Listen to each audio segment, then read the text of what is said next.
Sanibonani, welcome back to enye ivideo. Ngiyabonga kakhulu ukuthi ungene. Thank you very much. Ngicela like, subscribe, share ke asikhulumeni ke ngodaba lukaMalema. Siyazi ukuthi ukulalela kwesigwebo sakhe bekuqhubeka namhlanje ngase East London. So ke isigwebo sikaMalema ke sisahleliswe mhla ka-15 or 16 April. Watholakala uba uJuju enecala ke lokuba nesibhamu esinganamvume nezinhlamvu. Ukudubula ehlangalaleni nokuhluleka ukuchophelela kanye ke nokuba budedengu kubantu nasemphakathini. So uMalema ke wadubula embhiyozweni weqembu lakhe e-EFF wawusesisa Dukashe Stadium ngasemdantsane kwakuJuly 2018. So ngolesihlanu umbuso uthe ufuna uMalema ke agqunywe ejele. Okay, so nakuba kunjalo kabameli bakaMalema bayavuma ukuthi noma ke aba budedengu ngokudubula kodwa wayengakhombe umuntu ngalesi sibhamu. Ngathi ngibuka leya video ngathi wayikhombe phezulu, something like that. Bathe ke inhlawulo kuphela iyona edingeka inikezwe uMalema ngabameli bakhe. Abalandeli be-EFF bephume ngobuningi. Yo guys, beku-ready nje phela. There was just a whole lot. I was watching even the reporter uSakina Kamwendo. She was having difficulties trying to report ngalolu daba. Bekugcwele you guys, kungumsindo kuyiyo yonke into.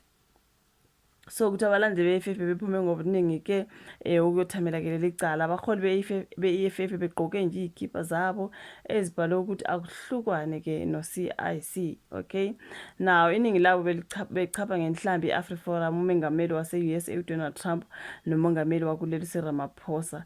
So bekufanele leli cala ke lihlalelwe enkantolo yemantshi yase-East London, kodwa ke kwashintshelwa ke kwinkulu ngenxa yobuncane bendawo ehlala ke izethambeli ngaphakathi. So yana into ebisenzeka laphana you guys. I did watch ama-proceedings. So yeah man, so kukhulunywa ke ngodaba lokuthi ke ubaba uJuju Malema ke ngicabanga ukuthi after the whole postponement and everything uye waba ke noku-addressa abantu ngaphandle ke enkantolo. I think this is what I saw as well. So bakhuluma ke ukuthi ubaba uJulius Malema uye wadonsa ngendlebe osomatekisi ukuba bashintshe indlela abenza ngayo ke ngoba ke basuke bethwele ikusasa leNingizimu Afrika. I think he was referring to ingozi leya kabhoti ke uDludla oyewabulala izingane. So that's why ke ebekhuza ke osomatekisi. Ukhulume kanje ngaphandle kwenkantolo enkulu yase-East London Eastern Cape. So Malema kubeduduza ke imindeni yabafundi abangu-14 ke labana abayibashona kuleya ngozi yemoto eyenzeke ngase-Vanderbijlpark. Ngihlupheke ngahlupheka to pronounce Vanderbijlpark. Baze bangibhalela bathi okay, this ukubhalele ngesizulu, then when I will pronounce bathi Vanderbijl, which means like the J is silent and let me see, u-R is silent, u-J is silent, angazi u-I usilent, like it's Vanderbijl, but mongabuka is Vanderbijl. I was trying to make sure I pronounce the J, you guys. It's Vanderbijlpark. Wow, that's Africans for you guys. You abantu kuzomela bazifundise Africans. So ke yebo kukhulunywa ingozi leke ngase eVanderbijlpark eGoli. So kutheke uthena abashayeli abathutha izingane kufanele bazi ukuthi bathwele abantu hayi amasaka amazambane. Kwathi kufanele nazi ukuthi uma kufika ingane kuleyo tekisi kusuke kufika ikhanda elingashintsha usizi lomndeni. Kufanele nazi ukuthi nibulala ikusasa nethemba lomndeni.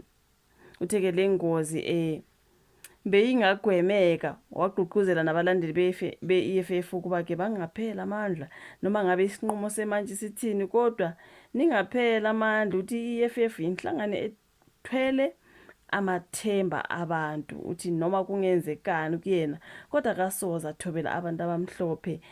Angazi ukuthi ivideo yakhona ngizithola yini, ngiyinameke la you guys, la kade addressa khona abantu ngaphandle. Yo he was like the white people this, the white people that. I'm like where ubongeke izinhlangano ze-politics ebezibeke ecaleni ukungaboni ngasolinye ne-EFF njenge-MK party, kodwa zaza ke zazomeseka ke.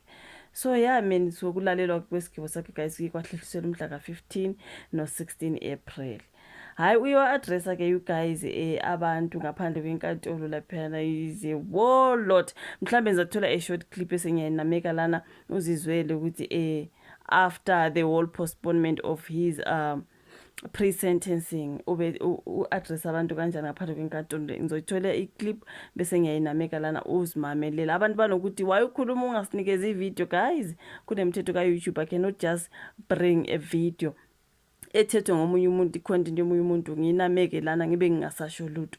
Umthetho ka-YouTube awuvumi lokho, right? Ngeke manje nje ngikunika ivideo engiyithethe somewhere ukuthi umthetho angigcwalise ngikhulume phezu kwaleyo video, something like that, you guys. So ilona daba likababa uJuju Malema, you guys, uzomlalela ukuthi ukuthini-ke when he was addressing the EFF members outside the court. They are scared of a black authority. We are the black authority, and we speak for black people with authority, and we don't doubt ourselves when we speak for the voiceless people who are oppressed by white supremacy in South Africa. The white people who brought us to this court, it is because they don't like being challenged. When you challenge them, they want to use you as an example. I've been an example for the rest of my life, and I will be an example even in my grave. I will never retreat. I will never surrender to white supremacy. No prison can make me to retreat from my ideas. No death will threaten me to retreat from my ideas. Nobody will ever intimidate me and change me for who I am, because I am black, and I'm proud to be black, because I'm a voice of the black people, and I'm proud to be the voice of black people. Kill me now if you want to kill me. Kill me, coward. You are scared of a political debate. You use court to settle the political differences. I am not scared of prison, neither am I scared of death. When I joined the struggle, I knew three things might happen to me. They will either arrest me, or they will either kill me. If they don't kill me, I will attain my freedom. We fight for the freedom. We are not scared of death. We are not scared of prison.